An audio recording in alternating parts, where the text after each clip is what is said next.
Hey guys, I'm back with another video, and this video is my top 4 reasons why I think I have alopecia, and maybe if they are linked to you whatsoever, or they're, maybe you've realized some of these things in your life, then it very well could be true. It's just my hypothesis, it's my opinion, it's what I've noticed based on what alopecia is. And alopecia is basically a immune system disorder where your immune system starts acting abnormally for whatever reason and starts attacking itself, which is you and your tissues, your cells, and in alopecia it happens to be your hair follicles. So based on the fact that it's an immune system disorder, I've come up with my top 4 reasons why I think I have it. And when I had my hair and I started to notice it was thinning, I realized that my body was stressed to the max. And what I mean is, for those of you who don't know, I do have 4 children, and I had them all back to back. So there is probably about a 1.5 year gap in between all 4 of them. And that physically took a toll on me. Like, imagine being pregnant every single year for 4 years non-stop. I mean, you're going through hormonal changes. The fact that you have to deal with the infants and the babies, and you're supposed to be eating properly, taking care of yourself, supplying yourself with nutrients and vitamins so that the baby can essentially get nutrients and vitamins without stripping them from you.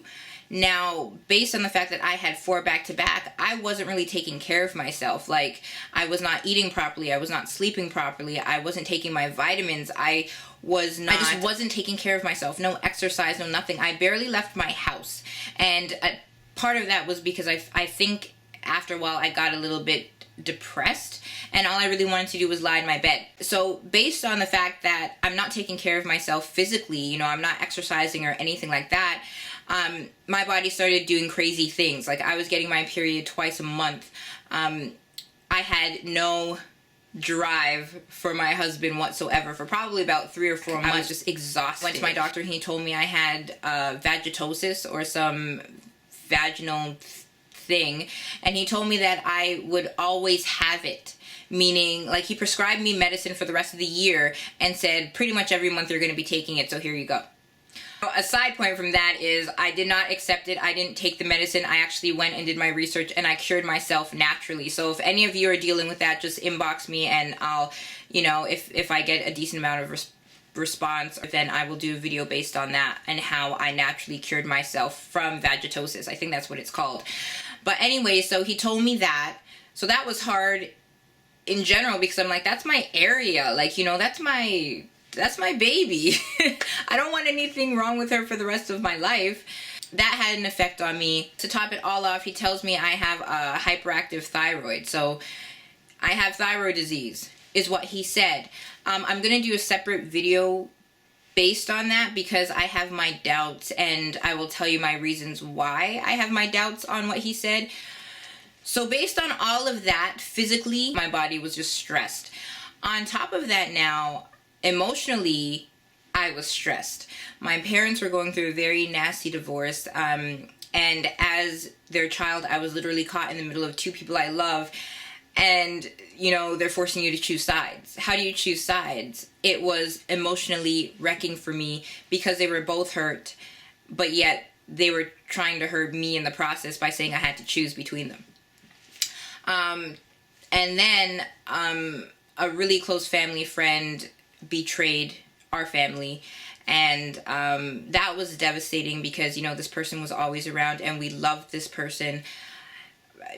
We knew this person for years, and they betrayed our family, and we pretty much had to cut them off.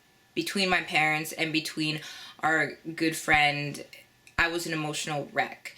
I tried to keep it together for my kids, but at night, you had to face yourself, and you had to face the realities of things that were going on. So emotionally, I was distraught. And mentally, I was stressed. I was stressed because, my husband and I were going through a lot of financial difficulties. He was in the process of quitting his job based on various reasons. And because he was planning on quitting his job, financially, we own a house.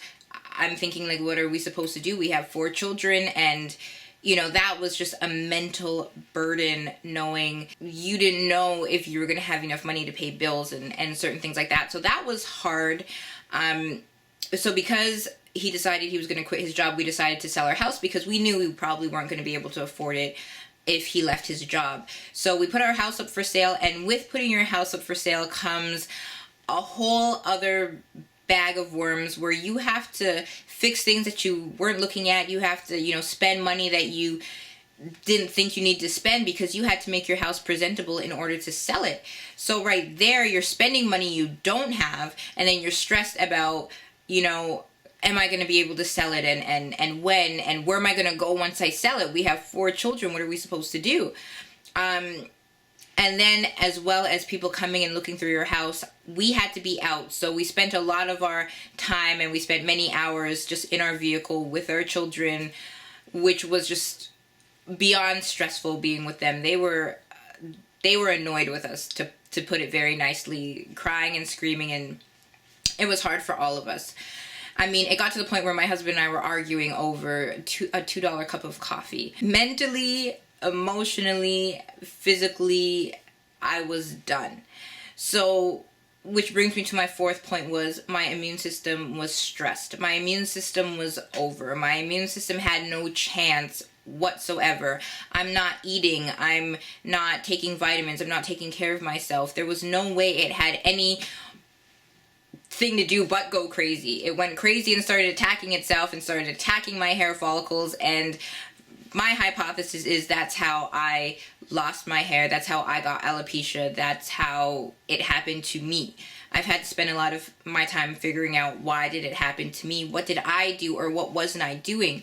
And realistically, a few months back, if you put all those reasons together, it's enough for anybody to get anything. I mean, one of the biggest causes of death is stress. So if you're stressed mentally, emotionally, physically, you don't have a chance. So I guess in essence, it's a good thing that the only thing that happened to me was I lost my hair, because it could have been so much worse. But, you know, I thank God that really through prayer and through, you know, building that relationship with God and my husband, that I've come out of that, you know, hard place, and I'm starting to, you know, look at life differently, and I'm really starting to enjoy all the blessings I have. And, you know, it sucks when you lose, you know, a friend or a loved one. It sucks when your, you know, family is crumbling right in front of you. It sucks when you financially, you're in a bind, and, you know, the doctors are saying all these things about you. But, you know, thank God that He is faithful, and that He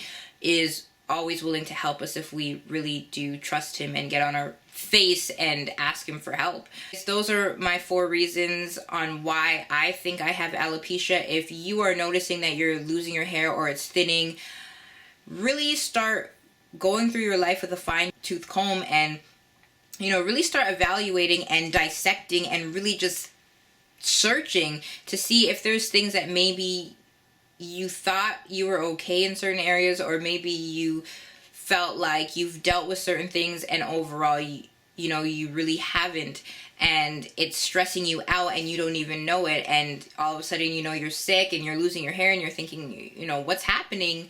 You know, really evaluate your life and see if anything could be causing you to be stressed, and that might be why you're losing your hair.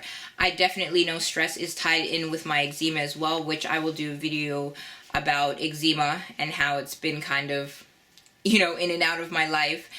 But you know, guys, I really hope this video helped. If it did, if you got anything from this video, just like it or leave a comment. If you have any questions, you know, that I maybe didn't answer, or maybe you have questions based on what I said, you know, just inbox me. Thank you guys so much for all your inboxes. You guys are so sweet. Thank you so much. And once again, thank you guys so much for coming back and visiting this channel. I appreciate it. I appreciate the kind words. I appreciate the encouragement. So that's it, guys. Don't be a stranger. Let's stay connected, and I'll see you in my next video.